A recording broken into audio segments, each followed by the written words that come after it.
Esta historia está basada en hechos reales. Por respeto a las víctimas y sus familias, ciertos nombres y lugares han sido modificados. El contenido puede causar un fuerte impacto emocional. Ciudad Juárez, frontera rota de México, donde los gritos se pierden entre ambulancias y sirenas. Allí, en la sala gris del Hospital General del IMSS, un niño de 5 años se convirtió en número, en expediente, en el que nadie vino a reclamar. Su nombre era Mateo. Nadie lo abrazaba. Nadie lo esperaba.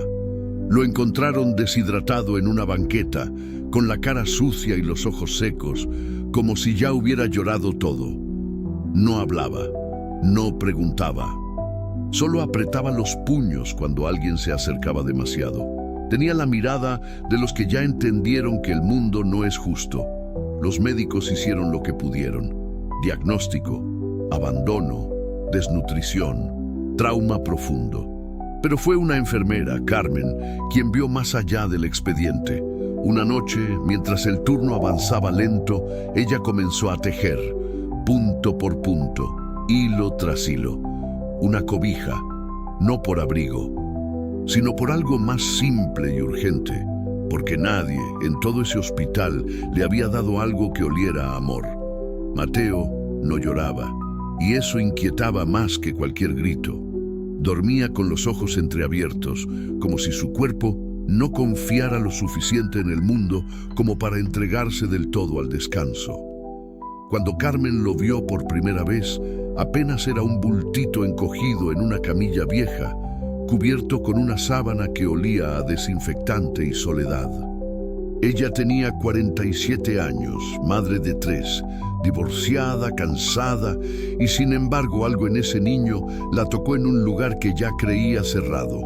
No preguntó de dónde venía, no le hizo las preguntas frías del protocolo.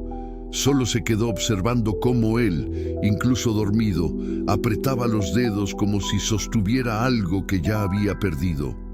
Esa noche, mientras el hospital se llenaba de ecos y máquinas, Carmen sacó del fondo de su bolso un estambre viejo y unas agujas torcidas. Nadie le preguntó qué hacía. Nadie le prestó atención. Así era el turno de madrugada, cada quien con sus fantasmas, pero ella tejía como si cada hilo fuera un puente, como si pudiera construir con sus manos algo que el mundo le había negado a ese niño. Durante días, Mateo no pronunció palabra, solo la miraba de vez en cuando, como se mira a una sombra que no se decide si quedarse o irse. Los trabajadores sociales dijeron que tardarían en encontrar a algún familiar. El expediente hablaba de una madre desaparecida, de un padre ausente, de una dirección falsa. Nadie lo reclamaba. Era, oficialmente, un niño invisible. Carmen seguía tejiendo. Por las noches le dejaba el tejido cerca, aunque él no lo tocara. Por las mañanas lo encontraba más cerca de su camita. Un día, sin avisar, Mateo estiró la mano y tocó la cobija. No la abrazó, no la llevó al pecho, solo la tocó, como quien tantea el agua antes de meterse. Carmen no dijo nada, solo tejió más fuerte.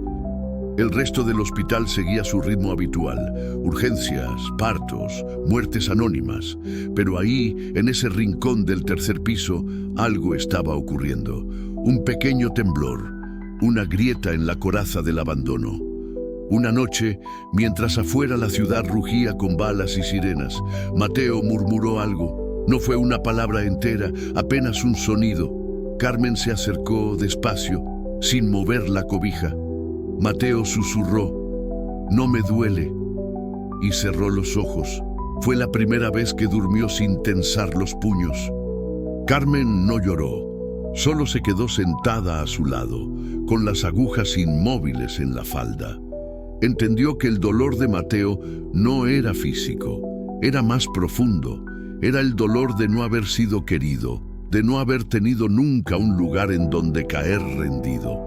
Durante los siguientes días, la cobija se volvió parte de él.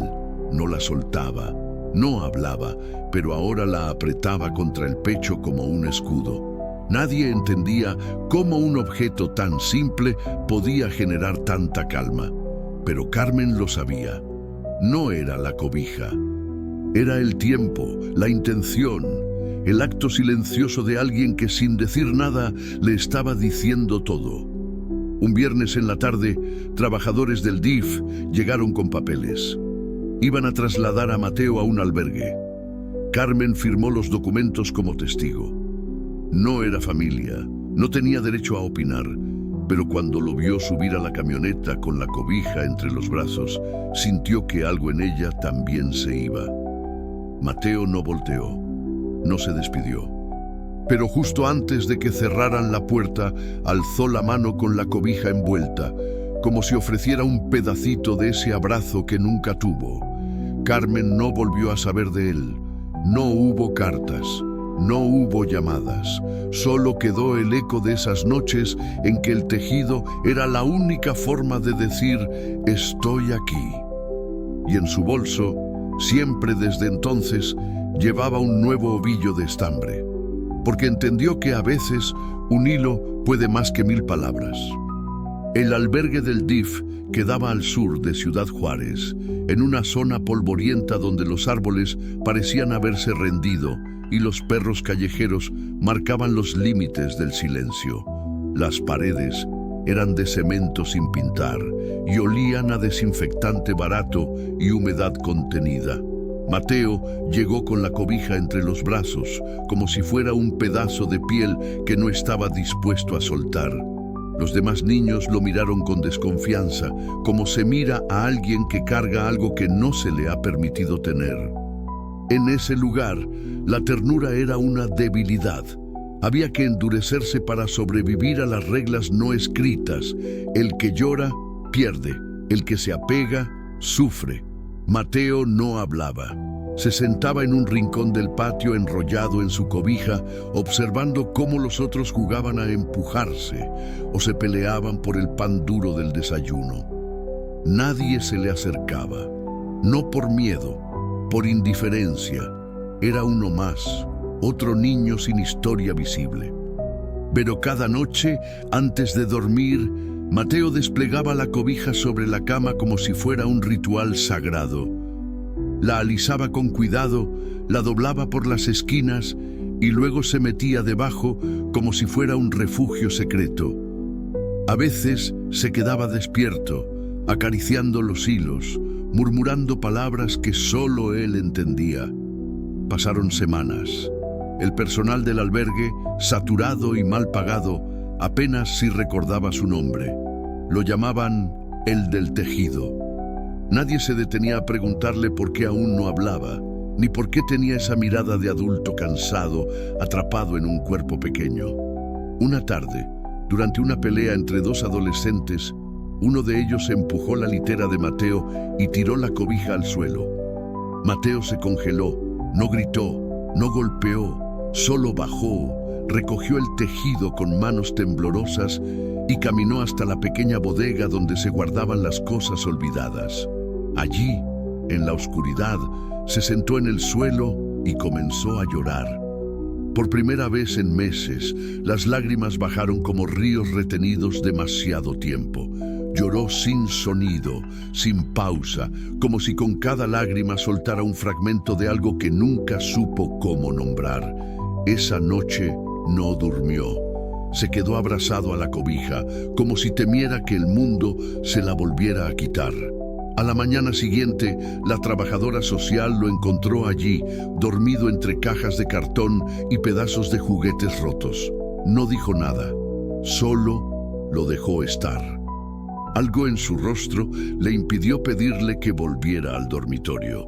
Días después, una voluntaria nueva llegó al albergue. Se llamaba Laura, estudiante de psicología, 22 años, ingenua aún, con la esperanza intacta.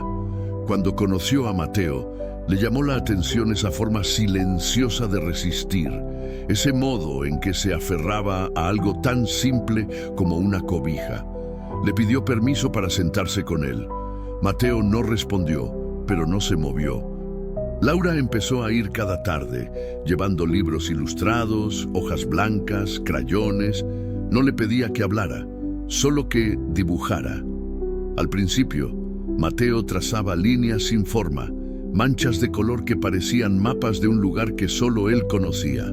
Luego, poco a poco, empezó a dibujar figuras: una enfermera, un hospital, una cobija.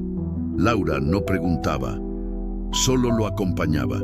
Y un día, sin avisar, Mateo dijo su primera palabra desde el hospital. No fue mamá, no fue hola, fue tejer. Laura lo miró sin entender del todo. Él repitió, tejer. Luego señaló la cobija. Ella tejía porque no sabía abrazar, pero yo sí sentía. Esa frase quedó flotando como un rezo. Laura anotó cada palabra en su libreta. Sabía que estaba ante algo que no debía tratar como un expediente más. Empezó a investigar, preguntó en el hospital, buscó a Carmen. Tardó semanas, pero un día, en un consultorio pequeño del turno vespertino, la encontró. Carmen no la reconoció al principio. Pero cuando Laura mencionó a Mateo, sus ojos se nublaron. No preguntó si estaba bien, solo dijo, ¿todavía tiene la cobija? Laura asintió.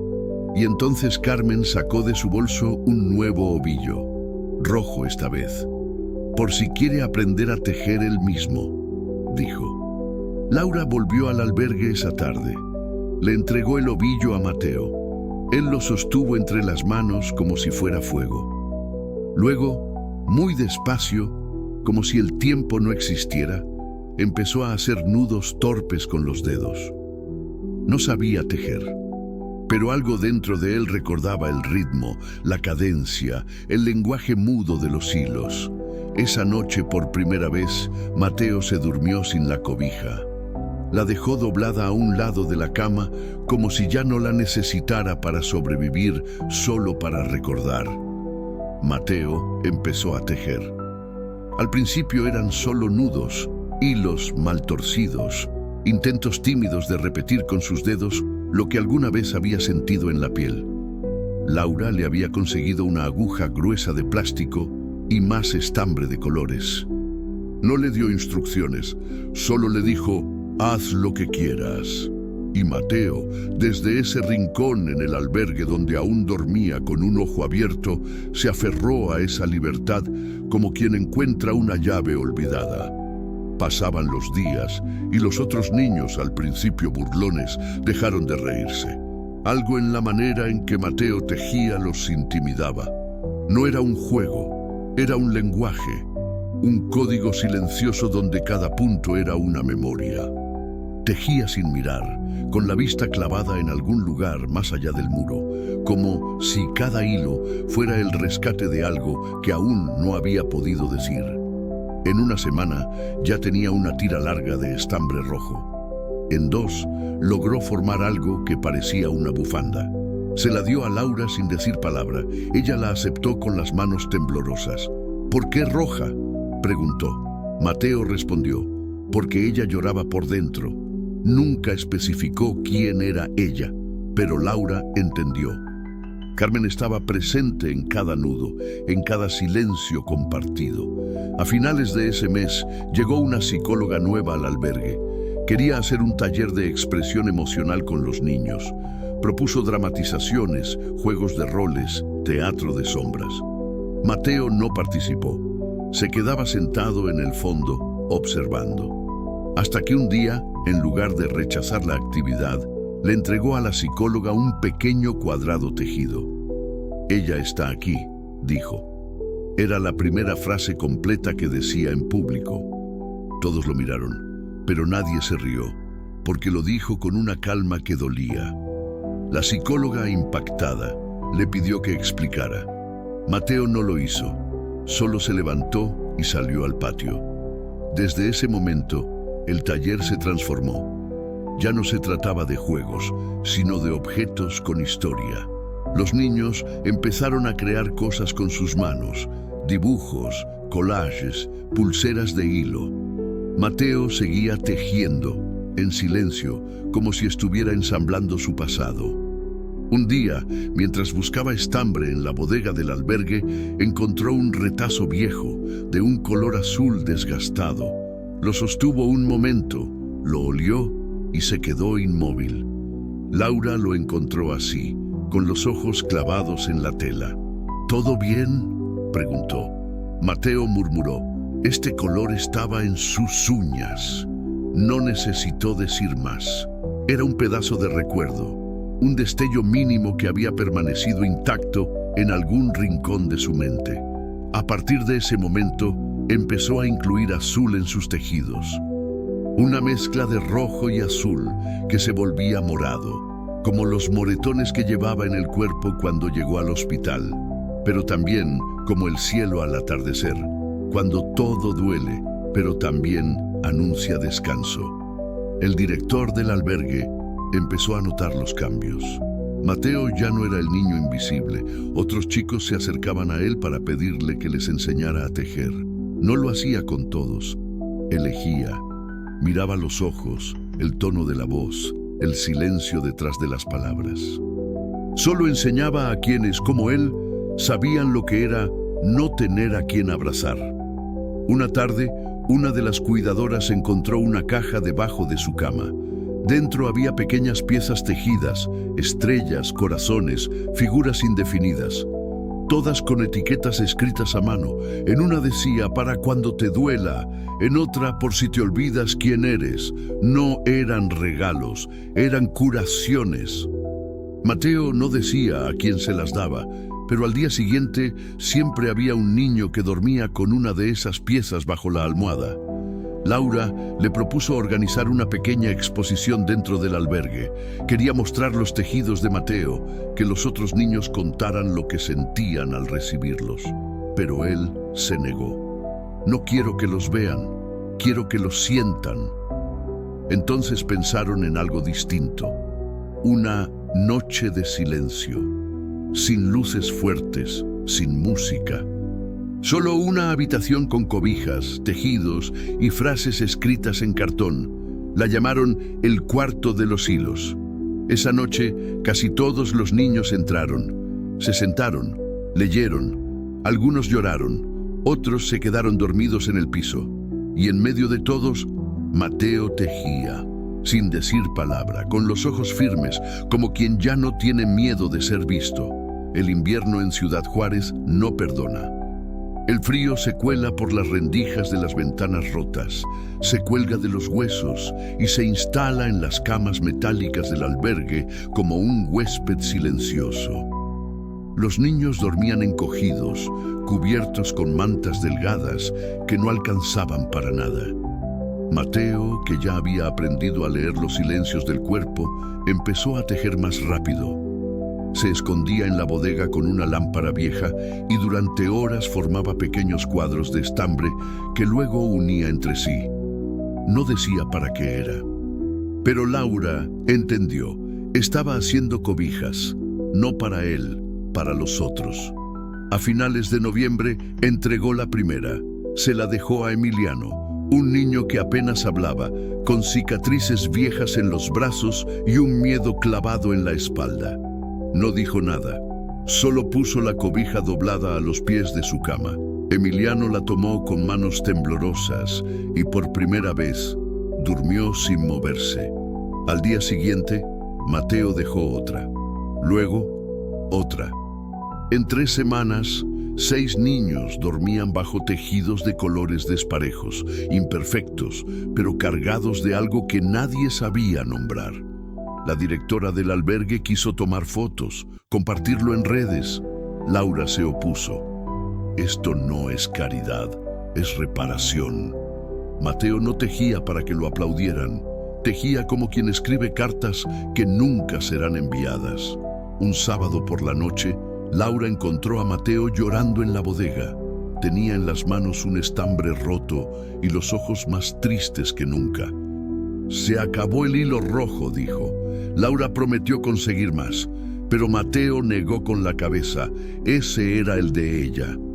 No lo decía con rabia, lo decía como quien acepta que algo terminó, como si cada metro de ese hilo hubiese sido un puente directo a la enfermera que alguna vez le tejió amor en forma de cobija. Desde ese día empezó a usar otros colores: amarillo, gris, café. Pero ninguno lo tocaba igual. Su tejido perdió ritmo. Las piezas salían desordenadas, tensas, como si algo dentro de él hubiera empezado a romperse otra vez. Laura lo notó. Le pidió que descansara, que dejara las agujas por un tiempo. Mateo aceptó, pero con los ojos bajos, como si le hubieran quitado el único idioma que hablaba. Días después, en un taller de escritura, Laura les pidió a los niños que escribieran algo que nunca se hubieran atrevido a decir. Mateo, que nunca escribía, tomó un papel y dibujó una figura. Era una enfermera con una cobija en las manos y un niño dormido en su regazo. Debajo escribió: "No me abrazó, pero me salvó". Esa noche, Laura lloró, no frente a él, en el baño del albergue, porque entendió que había dolores que no sanaban, solo se acomodaban mejor. A la semana siguiente, Carmen apareció. No fue coincidencia. Laura la había buscado durante meses, esperando el momento justo. Cuando Mateo la vio entrar, no corrió, no gritó. Solo dejó caer el estambre que tenía en las manos y se quedó de pie, como si no supiera si estaba soñando. Carmen tampoco lloró. Se arrodilló frente a él y sacó de su bolso una pequeña cobija tejida, nueva, del mismo rojo que usó la primera vez. "No es por frío", dijo, "es porque todavía estoy aquí". Mateo la abrazó, no con fuerza, con tiempo, lento, como quien tiene miedo de que el momento se disuelva. Carmen solo lo sostuvo. No hablaron más, no hicieron promesas. Ella no podía adoptarlo. No tenía recursos, ni casa suficiente, ni permisos. Pero desde ese día, cada jueves, iba al albergue. Llevaba estambre, galletas y a veces nada, solo sus manos. Mateo volvió a tejer, no con prisa, con calma, ya no para sobrevivir, para recordar. Y mientras tejía, los otros niños también lo hacían. El patio se llenó de hilos colgando, de colores flotando en el aire como cometas sin dueño. El albergue, ese lugar de cemento y frío, se transformó en un refugio silencioso donde lo roto ya no era vergüenza, sino lenguaje compartido. Y Mateo, el niño que no tenía quien lo abrazara, empezó a convertirse en otra cosa. No en un líder, no en un héroe, en un testigo. Alguien que aprendió a reconocer el temblor en los ojos ajenos y que con una aguja en la mano podía decir: "Yo también estuve ahí". Pasaron los años. El albergue cambió de administración. Llegaron nuevos niños, otros se fueron sin que nadie los despidiera. Las paredes fueron pintadas de colores más vivos, como si eso bastara para ocultar el desgaste de tantos silencios acumulados. Mateo seguía ahí, más alto, con el cabello más oscuro y la voz más firme. Ya no dormía con la cobija original, pero la conservaba en una caja de madera que él mismo había construido en un taller de carpintería. No tejía todos los días, pero cuando lo hacía, se sentía como si estuviera abriendo una herida vieja solo para comprobar que había sanado. Carmen, la enfermera, había enfermado. Cáncer de mama, diagnóstico tardío. Mateo la visitaba cada semana en su departamento, un espacio modesto con cortinas del mismo rojo que usaba para tejer. Ella ya no tenía fuerzas para sostener las agujas, pero le gustaba ver cómo él tejía en silencio, como al principio. Hablaban poco. A veces solo compartían el mismo aire. Ella lo miraba como si quisiera retenerlo con los ojos, y él tejía más lento, como si quisiera que el tiempo también se tejiera entre sus manos. En una de esas visitas, Carmen le dijo: "¿Sabes qué hiciste conmigo?". Mateo negó con la cabeza. Ella sonrió cansada. "Me convertiste en madre, aunque fuera por un ratito". Él no respondió. Se levantó, buscó en su mochila un tejido nuevo. una cobija pequeña con hilos azules y rojos entrelazados, y la colocó sobre sus piernas. «Para que no se te olvide», dijo. Carmen murió 3 semanas después. Mateo no lloró durante el funeral. Se quedó de pie al fondo del salón con la caja de madera en las manos. La abrió. Sacó la primera cobija, la extendió sobre el féretro, con cuidado, como si estuviera cubriendo una herida. Nadie preguntó qué significaba. Nadie se atrevió a tocarla. Solo Laura, que estaba ahí, entendió todo. Después de la muerte de Carmen, Mateo se transformó en algo más. No por rabia, no por tristeza, por sentido. Se ofreció como voluntario en el mismo hospital donde ella trabajó. Limpiaba pasillos, leía cuentos a los niños, enseñaba a tejer a los que estaban internados por largos periodos. Nunca lo hacía con prisa. Era como si cada gesto llevara el peso exacto del silencio que él mismo había habitado. Un día, una niña de 8 años, paciente oncológica, le dijo: «¿Tú también estuviste solo?». Él asintió. La niña respondió: «Entonces no estás tan solo». Esa noche, Mateo volvió al albergue con una idea. Propuso crear un taller de tejido para todos los niños nuevos, no solo como actividad, sino como ritual de bienvenida. Cada niño, al llegar, recibía un ovillo y una aguja. «No importa si no sabes, aquí se vale aprender lento», decía. En las paredes colgaban fotos de tejidos pasados, frases escritas por manos temblorosas, retazos de historias que nadie se había atrevido a contar en voz alta.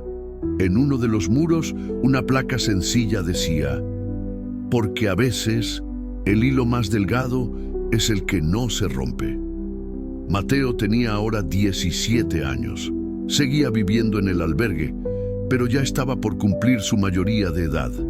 No sabía si quería estudiar, trabajar o irse a otro estado, pero tenía claro una cosa: no dejaría de tejer, porque para él eso no era un oficio, era una forma de resistir al olvido. En su última noche como menor de edad, se sentó solo en el patio, con la cobija roja sobre las piernas. La acarició como se acaricia una fotografía, sabiendo que lo que duele ya no es la herida, sino la memoria. Laura se sentó a su lado. Le preguntó si tenía miedo. Mateo respondió: «Antes sí, ahora solo quiero seguir haciendo lo que ella hizo por mí». Laura le entregó un paquete. Era una carta de Carmen, escrita semanas antes de morir. Decía: «Si estás leyendo esto, es porque el mundo no logró endurecerte. Eso es todo lo que esperaba de ti». Mateo no lloró, pero esa noche tejió como nunca, con firmeza, con dirección, con un temblor en las manos que ya no era de dolor, sino de vida. Y al terminar, dobló la cobija nueva, la metió en una mochila y salió caminando hacia el hospital. Tenía algo que entregar, porque en algún lugar, otro niño invisible también necesitaba sentir que alguien en medio de tanto frío había pensado en él. Si esta historia te rompió por dentro, comenta: «Yo también estuve roto».